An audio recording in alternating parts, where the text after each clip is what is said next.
करते हैं तो हम समझते हैं कि हम यूनिवर्सल एनिमल है, उसमें से हम ह्यूमन में आते हैं। ह्यूमन भी एक है, तो ह्यूमन में हमको पहले समझना पड़ेगा मैं ह्यूमन हूँ, और जिस तरह से मैं जिस घर में जन्मा हूँ, जिस परिस्थिति में जिया हूँ, उस तरह से मुझे चीज़ें मिली है।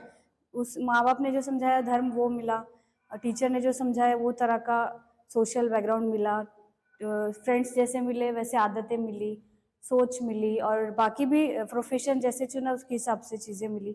और जहाँ जहाँ जो जो लोगों से जुड़े हैं, जैसे कोई एक हम मिले थे, साइकिलिंग ग्रुप था उनका, उनको साइकिलिंग की इंटरेस्ट है, किसी का योगा का ग्रुप है, किसी का कुछ कुछ ग्रुप है, तो हमारे विचार जहाँ जुड़ते हैं हम उस तरह के लोगों से जाके जुड़ जाते हैं।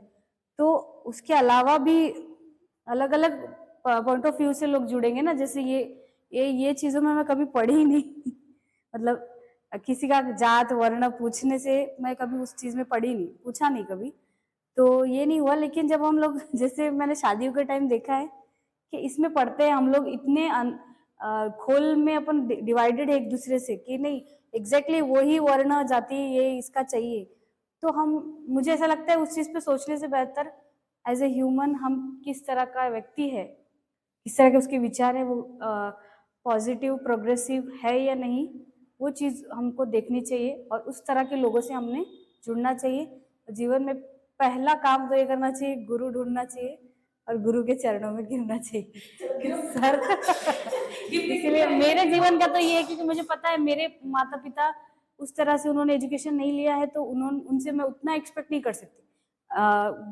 घर की मोरालिटी, प्यार कैसे करना भाई बहनों से, दोस्तों से, पड़ोसियों से, रिश्तेदारों से, वो उन्होंने सिखाया। टीचर्स ने, मेरे जो टीचर थे उन्होंने सर्वधर्म समभाव सिखाया, सब चीज़ें सिखाई। लेकिन जीवन में जब मेरे जीवन में कठिनाई आ रही, कुछ प्रश्न हो रहे, स्पिरिचुअल क्वेश्चन बहुत आते थे, तो कहाँ से, तो फिर इसीलिए स्पिरिचुअल लोगों को पढ़ा समझा। और मैं ये सब चीज़ें बताने का सर का मकसद ये है कि आपको एक प्लान लेकर चलना पड़ेगा, उस हिसाब से आपको लाइफ जीना है और असंच वाऱ्यावर चालायचं नाही। त्यांनी म्हटलं तर ते, इसने बोला इससे लड़ना है तो लड़ो, इसने बोला इससे प्यार करना है तो करो, नहीं आपका भी एक होना चाहिए कि नहीं, मेरा भी एक पॉइंट ऑफ व्यू है कि ये क्या है। बुद्धिज्म हमारे यहाँ पे नहीं बताया जाता, दूसरा कास्ट नहीं सुनाया जाता, लेकिन मुझे पता है कि डायरेक्ट मैसेज जो है वो गौतम बुद्ध ने दिया है। इसीलिए गौतम बुद्ध तो नहीं मिले, बाबा साहेब मिले, बाबा साहेब को भी कोई फॉलो करने वाले होंगे जो सही माणसासोबत माणसासारखं वागलं ना, एवढं काही विचार पण करायची गरज नाही। तीच माणुसकी, म्हणजे आपल्याला माणुसकी जर जपायची असेल तेच आपला धम्म आहे, तेच आपला। आणि स्वतःसाठी जे आपण विचार करतो की मला माझा पाय दुखत आहे तर मी कसं काय करेल, लवकर बसून जाईल किंवा त्याला काहीतरी करेल, समोरच्याचं एका ताईने असं जर केलं तो मेरा धम्म बोलता है कि पट से जाओ उसके पैर को बोलो या कुछ लगा के दो। ये मेरा वो नहीं देखे कि वो कौन से कास्ट की है, फिर कौन से धर्म के, काही घेन देन नहीं। आपका अंतर धम्म क्या बोलता है, अंदर का धम्म क्या बोलता है, वो मायने रखता है। ये तो उन्होंने अपने तौर पे जो व्याख्या की वो सोशल समाज यानी क्या। First you have to understand what is the social. समाज किसको कहते हैं? समाज इसको कहते हैं कि जनरली समाज में ये इस प्रकार के लोग रहते हैं। एक समाज में अलग अलग जाति के लोग रहते हैं, अलग अलग वर्ण के लोग रहते हैं, अलग अलग क्लास के लोग रहते हैं, अलग अलग प्रोफेशन करने वाले लोग रहते हैं, अलग अलग धंधा करने वाले लोग रहते हैं, अलग अलग धर्म के लोग रहते हैं। ये सब मिलकर के समाज बनता है। सिर्फ महार जाति का समाज नहीं बनता, सिर्फ हिंदू धर्म के जाति का समाज नहीं बनता। तो समाज का जो डेफिनेशन है, समाज बोले तो ये सब है। तो एक पीपल ग्रुप है, जैसा हम अभी ग्रुप बनाए, हम समूह बनाए, इसमें अभी हमारे कुछ जाति के लोग हैं, हमने कुछ दूसरे धर्म के लोग जोड़े या फिर कई धर्म के लोग आए हमारे साथ, तो ये पीपल ग्रुप हो गया, एक ग्रुप हो गया, हमने बनाया पीपल ग्रुप, एक इंसान का, व्यक्ति का समूह हो गया बराबर। तो अभी हमारा काम क्या है, हम ग्रुप बना करके बहुत से लोग, जैसे यहाँ पे महाराष्ट्र में संगठन है, जाति का ग्रुप बना करके, जाति का संगठन बना करके अपने जाति में मर्यादित रहते हैं, अपने जाति में काम करते रहते हैं। धर्म का संगठन बनाएंगे, भारतीय बौद्ध महासभा, तो वो अपने जाति में या फिर अपने लोगों में वो काम करते रहेंगे। जैसे जो भी अलग अलग है, जैसे आरपीआई में शुरू किए थे, आरपीआई का वो विजन रहा कि अपनी जाति में रहो, उसने अलग विचार नहीं किया। तो जो सही में सोशल जिसको कहते हैं, सोशल मूवमेंट जिसको कहते हैं, वो सोशल मूवमेंट ये है, सोशल मॉरलिटी, कि समाज एक जाति का, एक धर्म का, एक वर्ण का नहीं बनता। तो समाज सबको मिला करके बनता है। तो हमें एक ऐसा पीपल ग्रुप बना करके, एक संगठन बना करके, एक संघ बना करके इनको जोड़ने की नीति बनाए। ये कास्ट है, अन्य कास्ट के लोग हैं, तो इन अन्य कास्ट के लोगों को कैसा जोड़ा जाए। समाज बनाना है तो जोड़ना पड़ेगा, नहीं तो फिर अपनी it will be anti social movement. ये समाज हित विरोधी मूवमेंट में माना जाता है। जब तुम्हारे संगठन दूसरे समाज के लिए कुछ करना ही नहीं चाहता, दूसरे धर्म के लिए कुछ करना ही नहीं चाहता, दूसरे व्यवसाय वाले के लिए कुछ करना ही नहीं चाहता, तो इसका मतलब है जैसा एक व्यापारी का गठ है, जैसे सोनार है, सोना चांदी का दुकान करने वाले सोनार लोग हैं, इनका भी एक व्यवसाय ग्रुप रहता है। वो क्या सोचते कि अपने ग्रुप में काम करें। जैसे फिर सिंधी लोग हैं, सिंधी लोगों का ग्रुप रहता है, तो सिंधी लोग अपने ग्रुप में काम करते हैं और अपने को बड़ा बनाने की कोशिश करते हैं। तो ये सारे संगठन ये एंटी सोशल है, समाज हित विरोधी। अपने एक ही समाज को ऊपर उठा के एक ही समाज के लिए काम करना, ये एंटी सोशल है। इसलिए बाबा साहब चाहते थे कि तुम एक ग्रुप बनाओ, लेकिन उस ग्रुप में जैसे मान्यवर साहब ने बनाया था, कांशीराम जी ने, कांशीराम जी की जो मूवमेंट थी कि एक्चुअली बाबा साहब ने जैसा बताया, भलाई उनको समझ में नहीं आया होगा, लोगों को समझ में नहीं आया होगा, लेकिन मान्यवर साहब ने जो मूवमेंट बनाई वो पूरी बाबा साहब के विचारों से चलने वाली मूवमेंट बनाई, इसलिए सक्सेस हो गया, इसलिए सक्सेस हो गई मूवमेंट। इन्होंने बीएसपी बनाई, बीएसपी बनाने के बाद में अलग अलग जाति के लोगों को जोड़ा, अलग अलग वर्ण के लोगों को जोड़ा, ब्राह्मण भी थे, क्षत्रिय थे, वैश्य भी थे। उसके बाद में अलग अलग क्लास के लोग के वर्ग समूह को जोड़ा उन्होंने।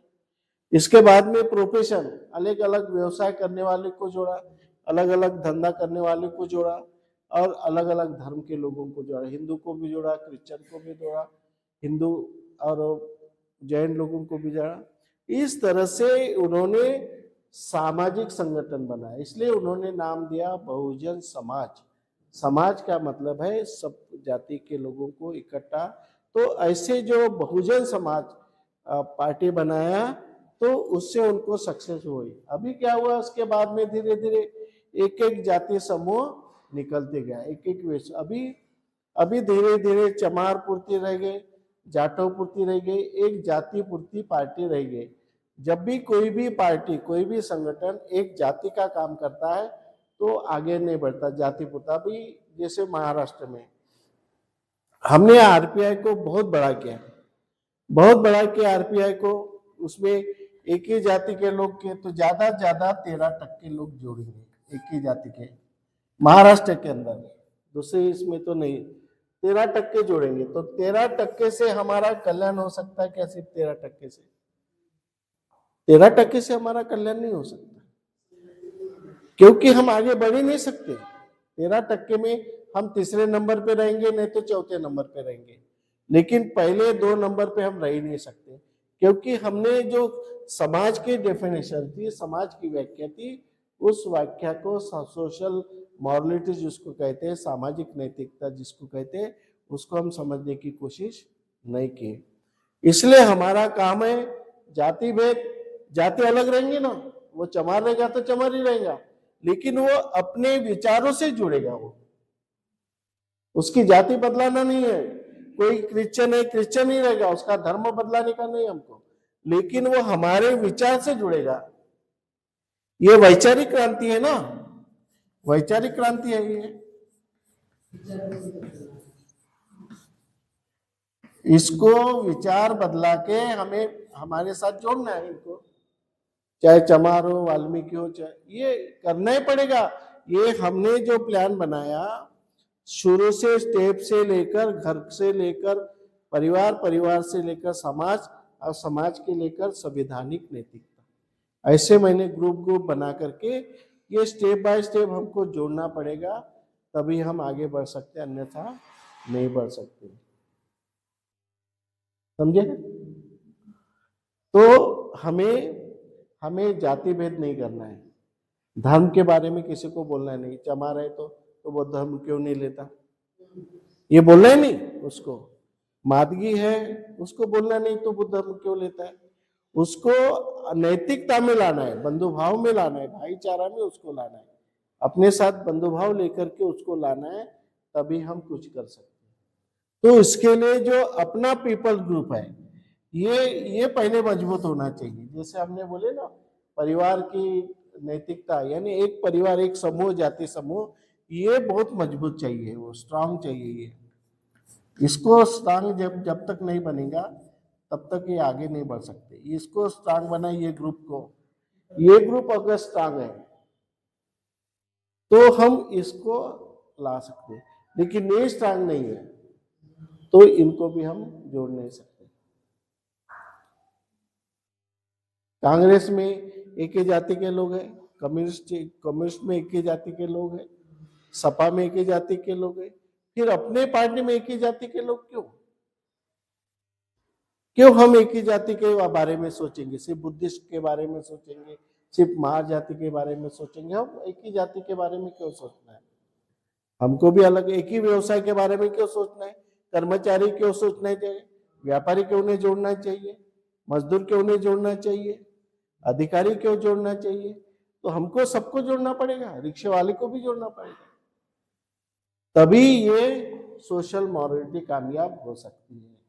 तो ऐसी मॉरलिटी यानी ये पॉलिसी, ऐसी पॉलिसी एस्टेब्लिश करना पड़ेगा, ऐसी पॉलिसी बनाना पड़ेगा कि जो चमार का काम कर रहा है उसको कैसे जोड़ा जाए, मुस्लिम है उसको कैसा जोड़ा जाए, ये पॉलिसी बनाना पड़ेगा हमको। क्रिश्चियन लोग हैं, वो तुम करते बैठो ना, तुम्हारा क्या है? तो हमको उनको तोड़ना नहीं है, उनको जोड़ना है।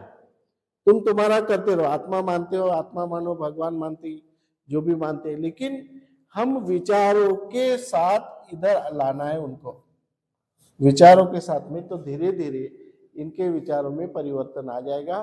तो ये जो ग्रुप है वो ऐसा बड़ा होता जाएगा, इससे और बड़ा हो जाएगा, ऐसा ये ग्रुप बढ़ते जाएगा। अभी छोटा ग्रुप है, धीरे धीरे बढ़ते जाएगा। इस तरह से हमारी मूवमेंट, हमारी कोई भी ग्रुप आगे बढ़ सकता है। अभी हमारा ग्रुप क्या है, परिवार तक आ गया सीमित। अभी हमारा जो ग्रुप है वो परिवार तक सीमित आ गया, वैसा बोल भी नहीं सकते क्योंकि हमारे घर घर में भी कलह है, घर घर में भी कलह है। तो हम घर के बाहर ही नहीं निकले, अभी परिवार को नहीं जोड़े, अभी तक घर के बाहर नहीं निकले, तो फिर दूसरे समाज को कैसे जोड़ेंगे?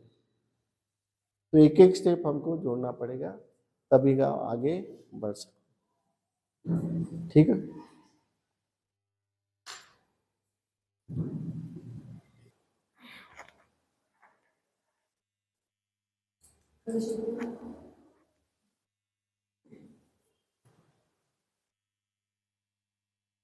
ये जो सब्जेक्ट था नैतिकता, नैतिकता सब्जेक्ट का ये दूसरा फार्मूला है सामाजिक नैतिकता। तो सामाजिक नैतिकता का है एक व्यक्ति समूह, अन्य जाति, धर्म, पंथ, संप्रदाय अलग अलग इससे जो व्यक्ति समूह रहता, तो उसका जो रिलेशन अन्य जाति, धर्म, पंथ, संप्रदाय के लोगों के साथ जो होता है, तो प्रत्यक्ष प्रेम मैत्री के जो संबंध रहते उसके रिलेशनशिप उसके, तो उस रिलेशनशिप को हम सामाजिक नैतिकता कहते हैं।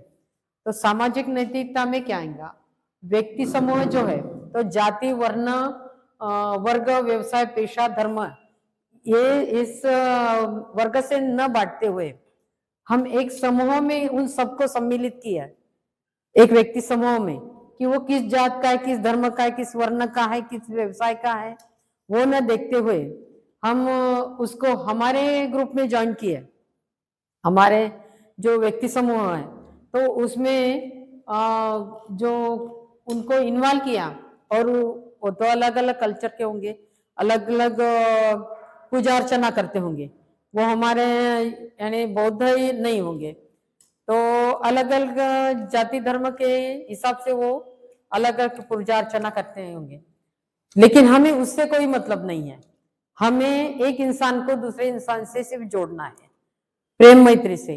तो हम उसके तरफ न देखते हुए कि वो किस भगवान की पूजा करते हैं, किस गॉड को मानते हैं, किस ईश्वर को मानते हैं, तो ईश्वर परमेश्वर ये हमारे इस नैतिकता में नहीं है, और कहीं भी हम उसे स्थान नहीं देंगे। हम स्थान उसे देंगे कि एक व्यक्ति का दूसरे व्यक्ति के साथ मैत्री का जो संबंध है वो अच्छा होना चाहिए, वो किस जाति धर्म पंथ संप्रदाय का है इसकी तरफ नहीं देखना है, यानी किस कास्ट का, किस वर्ग का रहे, लेकिन वैचारिक तत्वों से वो हमसे मिलते हुए रहे, और अगर उसके विचार अलग हो तो हम उससे जोड़ने की कोशिश करेंगे, उसके विचार बदलने की कोशिश करेंगे। हम अपने आप को जो परिवर्तन कर रहे हैं तो साथ में उसका भी परिवर्तन करने की कोशिश करेंगे। हो सकता है वो एकदम से हम प्रार नहीं कर सकते, किसी को हम एकदम से बदलवा नहीं सकते, हमको बदलने के लिए टाइम लगता है, तो उनको भी बदलने के लिए वक्त जरूर लगेगा। इसलिए हमको उनको वक्त देना है, सिर्फ समझाना है हमको कि सामाजिक नैतिकता किस तरह से है होती है और किस तरह से मेल मिलाप रहेगा। तो इसे को ध्यान में रखते हुए हमें सभी जाति धर्म के लोगों के साथ एकजुटता से रहना है और उनको हमारे वैचारिक इसमें सम्मिलित करना है। तो यही से हमारा प्रोग्रेस होगा, और आगे चलकर जो व्यक्ति समुदाय बनेगा, जो व्यक्ति समूह बनेगा, तो वो इसी तरह के ग्रुप में रहेगा, अलग अलग जाति धर्म के इसमें। तो बंटी जी ने कांशीराम का जो एग्जाम्पल दिया, तो बात सही है कि उनके जो संघ में था, उनके संगठन में हर जाति धर्म के लोग थे, ऐसे किसी एक जाति के नहीं थे, और तब वो संगठन इतनी बड़ी बन गई थी, और उनका वो एकजुट करके जो भी कार्य उन्होंने किया वो सक्सेसफुल हुआ। तो हम वो जब हम अपनी जाति से, ये हमारे जात का है, ये बौद्ध धर्म का है क्या, तो जुड़ो, नहीं तो अन्य धर्म का है तो नहीं जुड़ते हैं।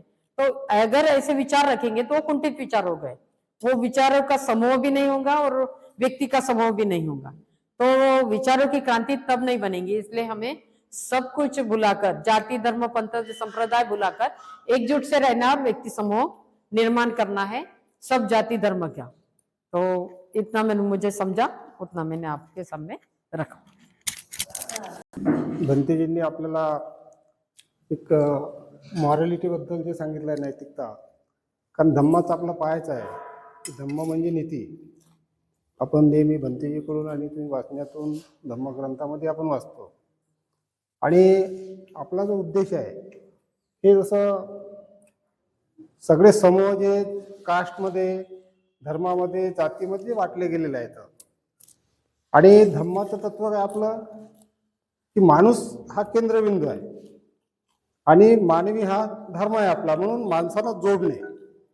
आपण भंतेजींनी जे आपल्याला अतिशय म्हणजे घरातल्या व्यवस्थेपासून तर समाजाच्या आणि राष्ट्राच्या व्यवस्थेपर्यंत हे समजून सांगितलेलं आहे। फक्त एकच मुद्दा राहिला यातला, त्याच्यावर फक्त सांगतो मी, कारण याच्यामध्ये आता याचे फायदे काय होते, तर सर्वात महत्त्वाचा मुद्दा आहे तो भंतेजी तर सांगितले आहेतच आपल्याला, पण आणखी जर आपण स्पष्टता केली याच्यामध्ये, याचे फार मोठे फायदे आहेत।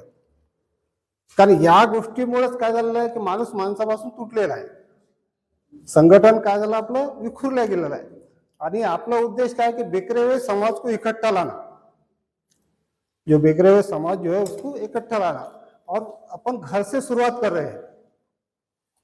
जैसे कि मेरा 30 साल का एक अनुभव है खुद का, कि मेरे बाप दादी की 8 एकड़ जमीन थी और तीनों भाई थे, तीनों भाई में बंटवारा हो गया। बंटवारे के सामने क्या हो गया कि एक भाई ने नहीं मैं बेच डालता बोले, तो एक भाई का विचार था कि भाई नहीं अपन इकट्ठा रहने को ना, बेचने का नहीं, तो वो झगड़े की बात आ गई, एक बोलता बेचने, एक बोलता बेचने का नहीं। और बोलने वाले का इकट्ठा रहने वाला विचार क्या था कि अपन एकजुट रहने को होना। देखो घर में एकजुट होकर तो आज वो झगड़ा उन्होंने बराबर मिटाया। मिटाने के बाद में मेरे घर की उदाहरण बता रहा हूँ ना, मेरे खुद का अभी का भी है, तो 8 एकड़ की जमीन 50 एकड़ तक चली गई। देखो अगर भाई झगड़ा करके बंटवारा करते थे तो पूरे बट जाते थे और पैदल हो जाते थे। देखो यूनिटी का फायदा कैसा होता है, और आज वही यूनिटी की जरूरत है। और यूनिटी बनाने के लिए सब बंटी जी ने जो अपने को बातें बताई है वो बराबर ध्यान से सुनना पड़ता, और वो हिसाब से समाज के अंदर में अपने को काम करना पड़ता। समाज का उदाहरण बंटी जी ने बताया। अब भंगी समाज के लोग यही टॉयलेट साफ करना, झाड़ झूड़ करना, झाड़ पूछ करना लगे, तो अपने फायदे कितने हैं उसमें, इसके वजह से अपन साफ सुथरे रहे। अगर रिक्शा वाला है कि हमारे बच्चों को पुल तक पहुंचाता, पुल से घर आ जाता। अब मेरे बच्चे डॉक्टर इंजीनियर है, मैं मेरे घर के सामने अभी भी वो मामू रिक्शा वाला था ना, तो उसको भंगार फ्री में दे देता, बेचता नहीं कभी, क्योंकि मेरे को याद आता कि इन्होंने मेरे बच्चों को बनाया है। बराबर है कि नहीं? तो वो अपने जो अनुभव होते हैं वो समाज के अंदर में अपने को लाने को होना, वो सोचने को होना, वो सोच होना अपनी, और हर आदमी ने ये सोच बनाने को होना।